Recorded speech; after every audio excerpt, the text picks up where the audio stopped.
بسم اللہ الرحمن الرحیم۔ السلام علیکم، ویلکم ٹو مائی چینل ربی رحمان۔ آپ سن رہے ہیں عائشہ شراز کو۔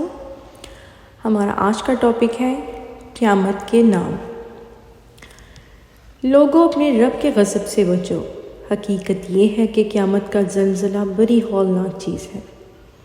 جس روز تم اسے دیکھو گے حال یہ ہوگا کہ ہر دودھ پلانے والی ماں اپنے دودھ پیتے بچے سے غافل ہو جائے گی، ہر حاملہ کا حمل گر جائے گا اور لوگ تم کو مدہوش نظر آئیں گے، حالانکہ وہ نشہ میں نہ ہوں گے بلکہ اللہ کا عذاب ہی کچھ ایسا سخت ہوگا۔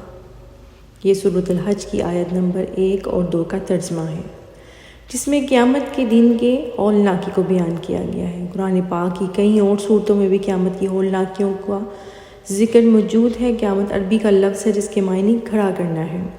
اس روز ان سب کو پھر کھڑا کر دیا جائے گا یا زندہ کر دیا جائے گا جو وفات پا چکے تھے۔ ان کی ہڈیاں تک مٹی کا حصہ بن چکی تھیں۔ ان میں اکثر کا دعویٰ تھا کہ وہ دوبارہ زندہ نہیں ہوں گے، لیکن اللہ تعالیٰ انہیں نہ صرف زندہ کر دے گا بلکہ وہ اس دن کی سختیوں کو برداشت کریں گے اور جہنم کی آگ ان کا مقدر ہوگی، جبکہ اللہ کی وحدانیت اور اس کے رسولوں پر یقین رکھنے والوں کو جنت اور اس کے محل فراہم کیے جائیں گے۔ قرآن کریم میں مولا پاک نے قیامت یا یوم قیامت کو کئی نام دیے ہیں۔ اسے سب سے زیادہ جس نام سے پکارا گیا ہے وہ ہے یوم الدین۔ یہ نام قرآن پاک کی پہلی صورت یعنی سورۃ الفاتحہ کی آیت نمبر 3 میں سب سے پہلے آیا ہے۔ سورت قرآن کا دیباچہ کہلاتی ہے اور اسے پڑھے بغیر نماز کی کوئی رکعت مکمل نہیں ہوتی۔ سورۃ الفاتحہ کے علاوہ 9 مختلف مقامات پر قیامت کو یوم الدین قرار دیا گیا ہے۔ یوم حساب 4 بار جبکہ یوم الفصل 6 بار آیا ہے۔ یوم البعث کا ذکر 3 بار ہے۔ الواقعۃ والحاقہ اس نام کی صورتوں کی ابتدائی آیات میں 3 بار وحی ہوا ہے۔ اس کے علاوہ یوم حسرت، یوم الجمع، یوم الوعید، یوم الخلاء، یوم الخراج، یوم التلامات، یوم عظیم، یوم اسیر، یوم محیط، یوم علم، یوم مشہود، یوم کبیر، یوم طلاق، یوم تغابن وغیرہ کے ناموں سے یاد کیا گیا ہے۔ ہر آیت میں ان ناموں کی تفصیل کی یہاں گنجائش نہیں، لہٰذا ایک آیت سے تھوڑی تفصیل دی گئی ہے۔ سب سے پہلے اور سب سے زیادہ آنے والا نام یوم الدین ہے۔ سورۃ الفاتحہ کی آیت نمبر 3 ہے کہ مالک یوم الدین یعنی بدلے کا دن، قیامت کا مالک ہے۔ لفظ مالک کو 7 مختلف قرأتوں پڑھا گیا ہے۔ اسے مالک کے علاوہ ملک بھی کہا جاتا ہے۔ حرمین والوں کی قرأت ملک ہے۔ بعض سندوں کے حوالے سے نبی کریم صلی اللہ علیہ وسلم مالک پڑھا کرتے تھے، یہ بھی لفظ ملک سے ہی ماخوذ ہے۔ اس میں فرمایا گیا ہے کہ دنیا کے علاوہ یوم الدین یعنی قیامت کے دن کا مالک اللہ تعالیٰ ہی ہے۔ اس دن روح القدس اور فرشتے صفا بستہ کھڑے ہوں گے اور کوئی کلام نہ کر سکے گا یہاں تک کہ رحمان اسے اجازت دے اور وہ ٹھیک بات کہیں۔ یوم الدین سے مراد مخلوق کے حساب یعنی قیامت کا دن ہے۔ بعض کے نزدیک اس کا یہ مطلب بھی ہے کہ اللہ تعالیٰ قیامت قائم کرنے پر قادر ہے۔ ایک حدیث پاک کے مطابق اللہ تعالیٰ زمین کو قبضہ میں لے گا اور آسمان اس کے داہنے ہاتھوں میں لپٹے ہوں گے، پھر فرمائے گا میں بادشاہ ہوں، کہاں تھے زمین کے بادشاہ، کہاں ہیں تکبر والے۔ سورۃ مریم کی آیت 39 میں اسے یوم الحسرت قرار دیا گیا ہے۔ اس آیت کا ترجمہ ہے تو انہیں رنج و افسوس کہ اس دن کا ڈر سنا دے جب کہ کام انجام کو پہنچا دیا جائے گا اور یہ لوگ غفلت اور بے ایمانی میں ہی رہ جائیں گے۔ امام ابن کثیر اس کی تفسیر میں لکھتے ہیں کہ بس اس دن نہ دیکھنا کام آئے گا، نہ سننا، نہ حسرت و افسوس کرنا، نہ واویلا کرنا۔ اگر یہ لوگ دنیا میں اپنی آنکھوں اور کانوں سے کام لے کر اللہ کو مان لیتے تو آج انہیں حسرت و افسوس نہ کرنا پڑتا۔ سورۃ العنکبوت میں یہ دارالآخرہ کہلایا ہے۔ اللہ تعالیٰ کا فرمان ہے دنیا کی یہ زندگانی تو محض کھیل تماشا ہے، البتہ سچی زندگی تو آخرت کا گھر ہے۔ اگر یہ جانتے ہو۔ آیت 64 اس آیت میں دنیا کی حقارت و ذلت اور اس کے زوال دفنا کر ذکر ہے۔ اسے کوئی دوام اور ثبات نہیں، البتہ دار آخرت کی زندگی دوام بقا کی زندگی ہے جو زوال و فنا سے دور ہے۔ اسی زندگی کو آخرت کا گھر قرار دیا گیا ہے۔ سورۃ الروم آیت 56 میں یہ یوم البعث ہے۔ فرمان ربی ہے جن لوگوں کو علم اور ایمان دیا گیا ہے کہ تم تو جیسا کہ کتاب اللہ میں ہے یوم قیامت تک ٹھہرے رہو۔ آج کا یہ دن قیامت ہی کا دن ہے، لیکن تم یقین ہی نہیں مانتے تھے۔ آیت مبارکہ میں ہے کہ علم اور ایمان والے یعنی علماء کرام دنیا میں انہیں قائل کرتے رہے، آخرت میں بھی انہیں کہیں گے کہ تم بے علم اور نیرے جاہل لوگ ہو۔ بس قیامت کے دن ظالموں کے لیے اپنی کرتوت سے معذرت کرنا بے سود ہوگا۔ سورۃ سعد کی آیت 53 میں اسے یوم الحساب قرار دیا گیا ہے۔ یہ ہے جس کا وعدہ تم سے حساب کے دن کیا جاتا تھا۔ اس سے پہلی آیات میں ان انعامات کا ذکر ہے جو اہل جنت کے لیے مخصوص ہوں گے۔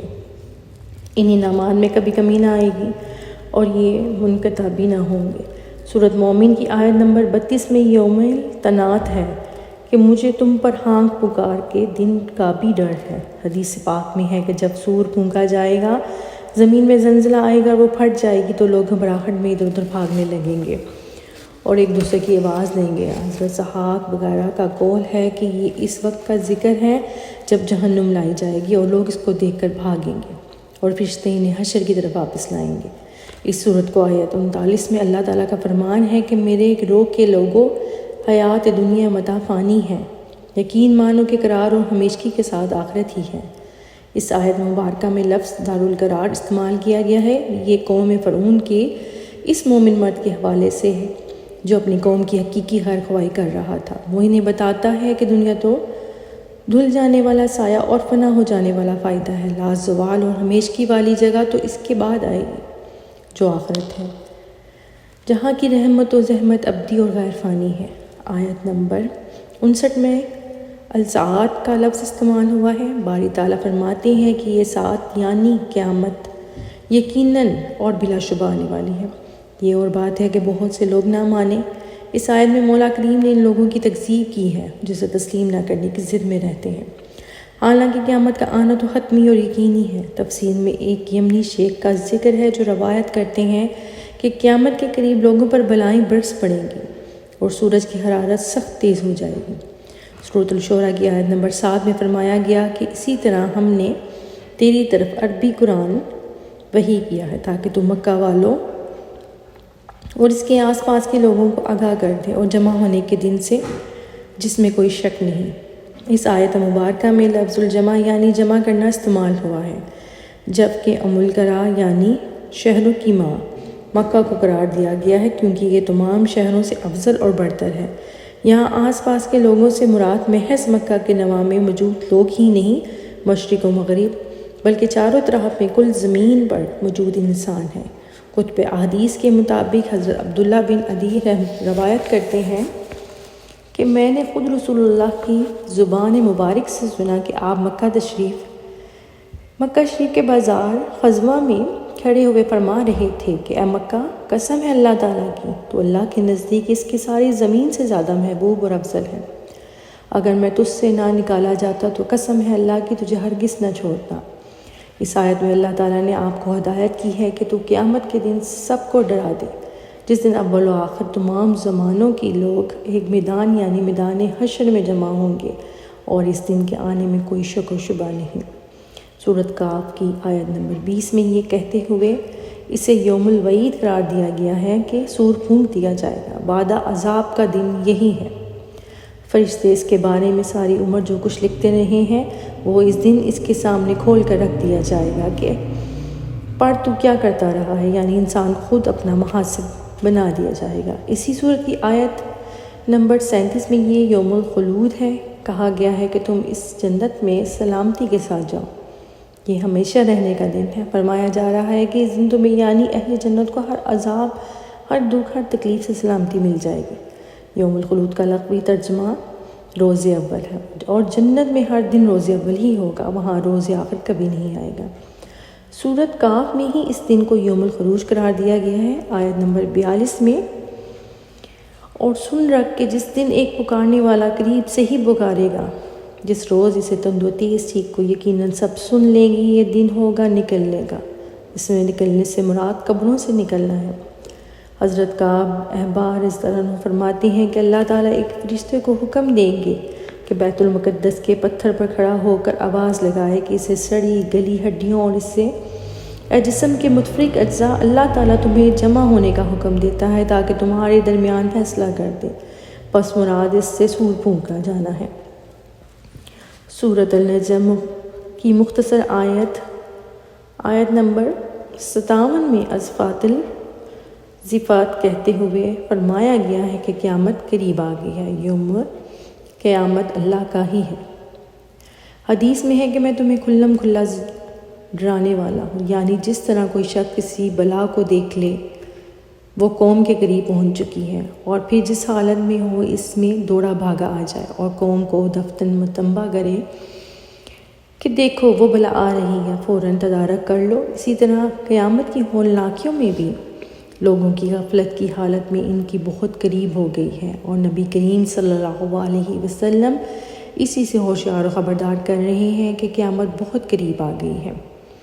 سورۃ الواقعہ کی ابتدا 2 آیات میں اس واقعہ ہونے والی یعنی قیامت کا 3 بار ذکر ہے۔ اللہ تعالیٰ فرماتے ہیں کہ جب قیامت قائم ہو جائے گی اس کے واقعہ ہونے میں کوئی جھوٹ نہیں، مطلب یہ کہ قیامت کا آنا یقینی امر ہے، کوئی اس کو ٹال نہیں سکتا۔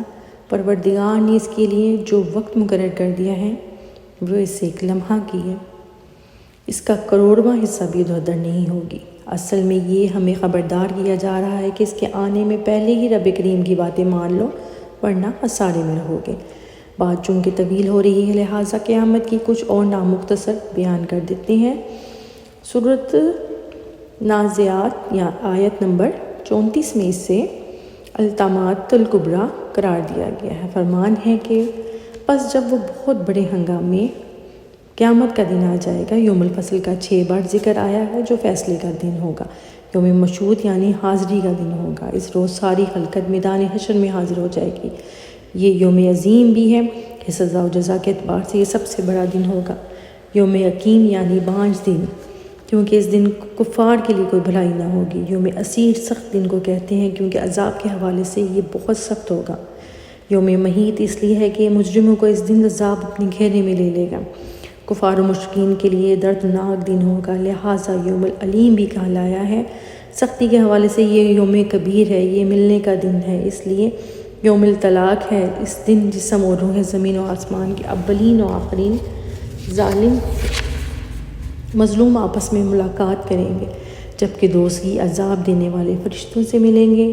اسے یوم التغابن یعنی ہار کا دن قرار دیا گیا ہے۔ یہ دوزخیوں کا ہار ظاہر کرنے والا دن ہوگا، جبکہ جنتیوں کے لیے یہ فتح کی نوید لائے گا۔ اس واقعے کے اختتام کے ساتھ اجازت دیجیے عائشہ شیراز کو، انشاءاللہ اسی طرح کی اسلامک ہسٹری آپ کے لیے لے کر آتے رہیں گے۔ اجازت دیجیے عائشہ شیراز کو اس خوبصورت دعا کے ساتھ، اللہ پاک آپ کی زندگیوں میں آپ کی صحت میں برکت دے۔ اجازت دیجیے، ملتے ہیں نیکسٹ ویڈیو کے ساتھ۔ اللہ حافظ۔